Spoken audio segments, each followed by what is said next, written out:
They spot a $1 million house, no phone, no internet. In 2010. That's not privacy, that's a clue. So they stopped hunting the man and hunted the messenger. One courier. He stayed off the grid. No calls, no emails. So analysts followed the one link he couldn't cut.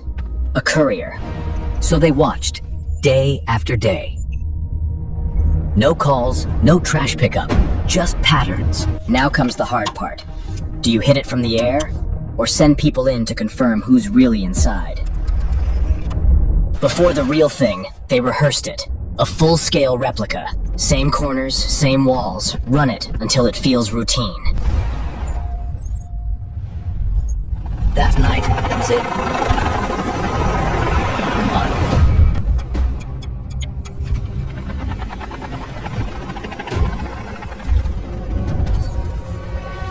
And then, right on the landing, something goes wrong. One helicopter drops hard, and the plan has to keep moving. Once they're inside, everything is speed and control. No chaos, just a fast sweep. And they didn't just leave with answers, they left with hard drives, documents, the kind of intel that changes everything. Then they were gone. Back in Washington, the update comes in. Confirmation. The long hunt ends in a few short words. And then it hits the public. A late-night address, and suddenly the entire world is watching the same sentence. Afterward, the remains were buried at sea. And back on land. The hard drives turned into something more dangerous than bullets. Information. Names. Patterns.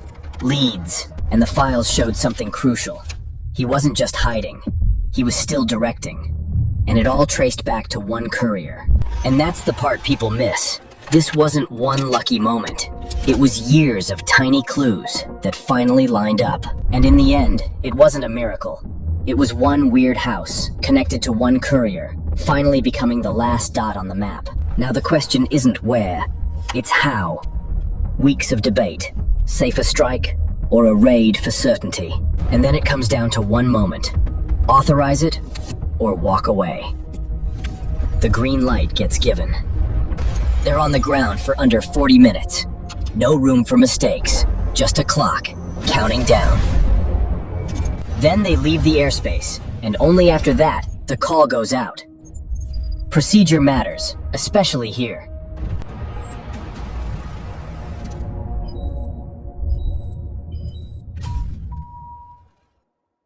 And then it spreads. TVs, phones, headlines. One sentence, everywhere, all at once. But the biggest aftershock wasn't the headline.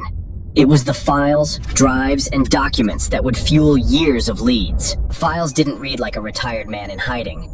They read like someone still trying to direct events, through couriers, through messages, through plans. That's the mechanism. No phone calls to trace, so you trace the one thing that has to move, the courier. Okay, minute by minute. First, the approach.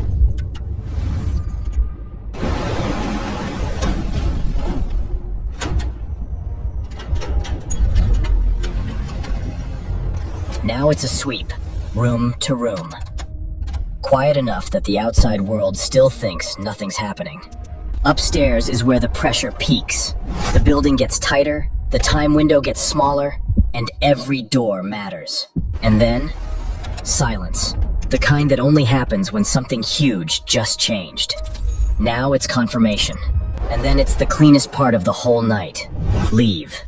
Fade back into the dark. And disappear. And then the news hits. Quietly at first. And then everywhere. Screens light up. The world updates. Afterward, the aftermath moves to the ocean. Burial at sea. Within a day. And then the next chapter starts. The files. This is where it turns into years of work. Catalog everything, connect the dots, and see what the network really looks like. And then it spreads. TVs, phones, headlines. People think it was one lucky tip, but it was a chain, small clues, lined up until the last one finally fell.